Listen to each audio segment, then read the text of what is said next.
स्वतंत्रता सेनानी देश के महान सपूत बाबू वीर कुंवर सिंह की जयंती पूर्णिया में विजय दिवस के रूप में 23 अप्रैल को भव्य आयोजन के साथ मनाई जाएगी। इसके लिए बहुत ही बृहद पैमाने पर तैयारियां की गई हैं। पूर्व सांसद आनंद मोहन, वर्तमान विधायक चेतन आनंद समेत पूर्णिया के राजपूत समाज के कई नामचीन शख्स इस कार्यक्रम को सफल बनाने में लगे हुए हैं और गली मोहल्ले में लगातार इसके लिए बैठकें की जा रही हैं।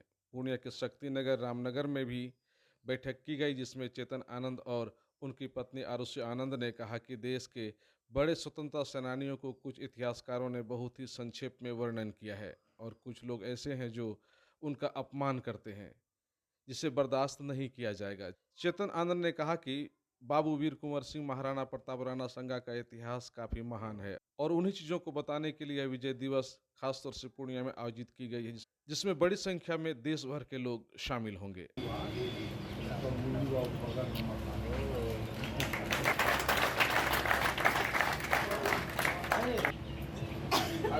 आरुषि जी हैं, चेतन आनंद जी की धर्म पत्नी, उनका स्वागत कर रहे हैं। और हमारे अभिभावक एसके विमल साहब हैं, उनका भी स्वागत।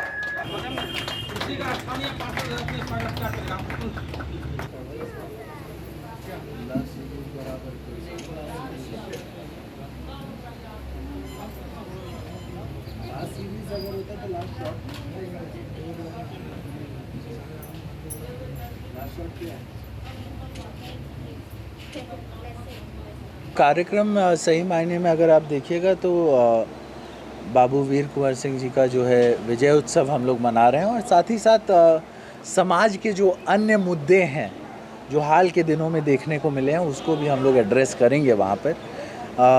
और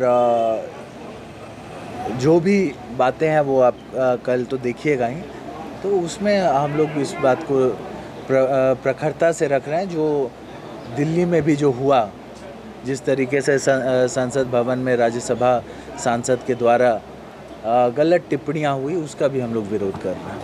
अच्छा, ये जानना चाह रहे हैं कि जिस तरह से बाबू वीर कुंवर सिंह ने लड़ाई लड़ी थी, महाराणा प्रताप जी ने लड़ाई लड़ी थी, तो सभी के साथ में सभी समुदाय के लोग थे। तो कल जो जयंती आप जय दिवस मना रहे हैं, तो क्या सभी को आमंत्रित कर रहे हैं? बिल्कुल, सबको आमंत्रण तो सभी को है ना, और सब लोग आएंगे भी, जात पात धर्म से उठ करके आएंगे, क्योंकि बाबू वीर कुंवर सिंह जो हैं वो किसी एक समुदाय के लिए लड़ाई नहीं लड़ रहे थे, वो पूरे देश के लिए लड़ाई लड़ रहे थे।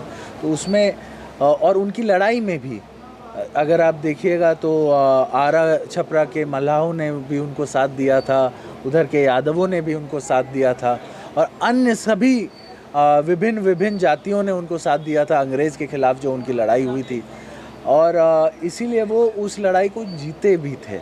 हाँ, तो ये कहीं ना कहीं हम ये मानते हैं कि जो महापुरुष होते हैं वो किसी जात और धर्म के बंधनों में नहीं बंधते हैं।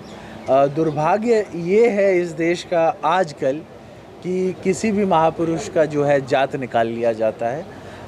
ऐसा नहीं होना चाहिए, और यही कारण है कि आप लगातार देख रहे हैं कि संसद में जो भी अनर्गल बातें हुई वो इसी को लेकर के हुई, और इसका हम लोग पुरजोर विरोध करते हैं।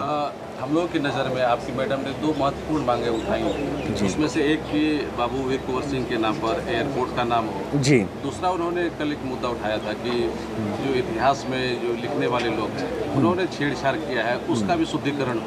बिल्कुल, देखिए, इतिहास में जो छेड़खानी हुई है, जैसे छेड़खानी तो हम कम बोलेंगे, लेकिन कुछ चीज़ों को बताया नहीं गया है। जैसे महाराणा प्रताप की कहानी जो है वो आपको आज किसी हिंदी बुक में मिल जाता है, लेकिन इतिहास के पन्नों में उसका जिक्र न के बराबर हो जाता है। हाँ, चाहे आप बाबू वीर कुंवर सिंह जी का जो 1857 जो हुआ था, उसमें अगर आप देखिएगा 1887, हाँ, तो उसमें अगर आप देखिएगा तो हर उस योद्धा के बारे में कहानी बहुत ही एक तरीके से मतलब डिटेल में नहीं, बहुत ही ऊपर ऊपर तरीके से उसको जो है, ख़ास तौर पे हम लोग तो सीबीएसई से पढ़े हैं, तो सीबीएसई में भी वो डिटेल में नहीं जा कर के ऊपर ऊपर से जो है बता दी जाती है, शॉर्टकट कर दिया जाता है। तो ये शॉर्टकट की वजह से कब तक होगा? ये हम वही देखते हैं कि जब मुग़लों का इतिहास हम लोग जब खोलते हैं तो उसमें लगातार हमको लगता है कि 1 चैप्टर 2 चैप्टर लगातार 7-7 8-8 चैप्टर होते हैं, और वहीं पर क्या बोलते हैं, जो बगावत था, भारत का जो पहला इंडिपेंडेंस का बगावत था, उसके लिए मात्र 1 चैप्टर में उसको, 1 चैप्टर के आधे चैप्टर में उसको निपटा दिया जाता है। तो इस तरीके से इतिहास अगर पढ़ाया जाएगा और कहानियाँ छुपा दी जाएंगी या बताई नहीं जाएंगी, तब फिर उससे जो है बच्चों में अच्छा संदेश नहीं जाता है और बच्चों को पूरी जानकारी नहीं हो पाती है। आज वो जानकारी लिमिटेड लोगों के पास जा रही है, उन्हीं लोगों के पास जा रही हैं जो इतिहास के पन्नों में डूब करके उसकी पढ़ाई कर रहे हैं, जो पीएचडी कर रहे हैं या कुछ और कर रहे हैं, उन्हीं को वो जो है मिलता है नॉलेज। लेकिन जो बच्चों को मिलना चाहिए, जो हमारे जो हीरोज़ हैं, जो हमारे क्या कहते हैं महापुरुष हैं, उनके बारे में हमें बहुत कम जानकारी, मतलब हमारे बच्चों को बहुत कम जानकारी मिलती है। एक बात आपने और कही कि अकबर की जो उत्पत्ति थी वो मुसलमान थी, लेकिन उनको बताया जा रहा है कि वो राजपूत थी। नहीं, वो तो इतिहास के पन्ने में आप जाइएगा तो आपको पता चल जाएगा, उसका विवरण है पूरा।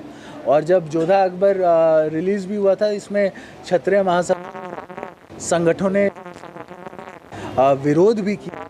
मतलब अगर आपको दिखाना है तो पूरी कहानी दिखाइए। जो राणा सांगा जी के बारे में संसद में बोला गया, वो किसी भी जात, किसी भी धर्म के हो, किसी भी जात या धर्म के हो, उनको ये चीज खंडित करनी चाहिए कि संसद जैसे जगह में जात, धर्म, क्रीड, इन सब चीजों के ऊपर टिप्पणी की जाती है। इसके पहले जब ठाकुर का कुआं वाला इंसिडेंट हुआ था, उस वक्त चेतन जी ने अपने ही पार्टी के विरोध में खड़े हुए थे और उस चीज को बहुत मीडिया में आकर खड़े होकर स्टैंड लिया था, बात को रखा था, चाहे उसके लिए उनको अपनी जो सदस्यता है उसको ताक पे रखना पड़े।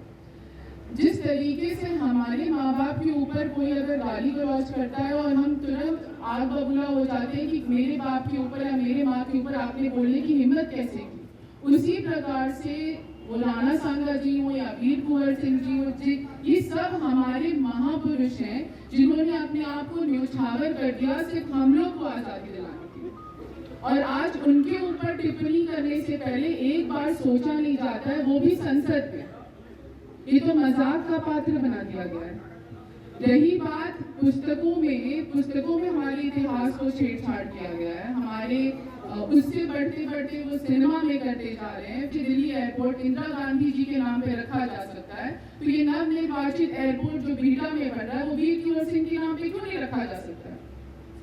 अगर पुस्तकें जो हम पढ़ रहे हैं उसमें अगर हमको हैप्पी ईस्टर और क्रिसमस के बारे में ज्ञान दिया जा सकता है, तो हमारे इतनी सारी वीरांगनाएं हैं, चाहे वो रानी पद्मावत हो या हाड़ी रानी हो या बहुत सारी महारानी लक्ष्मीबाई हो, इन सब के बारे में, महापुरुषों के बारे में, उनके बारे में व्याख्या क्यों नहीं रखी गई है? इस तरीके से जैसे हमारा इतिहास रहा है उसको तोड़ मरोड़ कर क्यों प्रेजेंट किया गया है? आज हम लोग के जनरेशन में इस चीज के लिए छुट्टी मिलती है, जैसे कि हैप्पी ईस्टर है तो हमें छुट्टी मिल गया। इस चीज का विजयोत्सव या जन्मोत्सव क्यों नहीं बनाया जाता है? इस पे भी तो हमें छुट्टी मिलनी चाहिए। जो हमारे फ्रीडम फाइटर्स रहे हैं उन पे छुट्टी नहीं मिलती है, जिनकी वजह से हमें आजादी मिली उसके लिए छुट्टी नहीं मिलती है। छुट्टी उस चीज के लिए मिलती है जो हमारे परंपरा में होनी ही नहीं चाहिए। Shanti Niketan residential public school, pink city मोड़, रामबाग, पूर्णिया। हमारे विद्यालय से जुड़ेंगे तो आपके बच्चे का भविष्य चमकेगा, क्योंकि शांति निकेतन रेसिडेंशियल पब्लिक स्कूल ने लाया है आपके लिए गुणवत्तापूर्ण शिक्षा और संपूर्ण विकास का वादा। इस विद्यालय की विशेषताएं: स्मार्ट क्लासरूम और नवीनतम तकनीकी शिक्षा, अनुभवी और योग्य शिक्षक, खेल कूद, कला और सांस्कृतिक गतिविधियों के विशेष अवसर, सुरक्षित और प्रेरणादायक वातावरण। यहाँ शिक्षा केवल किताबी ही नहीं बल्कि जीवन की हर दिशा में प्रगति का माध्यम है। आधुनिक सुविधाओं के साथ साथ हम आपके बच्चों को उज्जवल भविष्य के लिए भी प्रतिबद्ध है। तो आज ही प्रवेश लेने के लिए संपर्क करें Shanti Niketan residential public school, pink city मोड़, रामबाग, पूर्णिया। प्रिंसिपल सह निदेशक doctor Vinod Kumar. Contact number 7992377955 9631017186 9431412529। अब आपको पटना, सिलीगुड़ी या बाहर इलाज के लिए जाने की कोई आवश्यकता नहीं, क्योंकि अब सीमांचल और कोसी जोन के मरीजों के लिए खुल गया एक सुपर स्पेशलिटी हॉस्पिटल।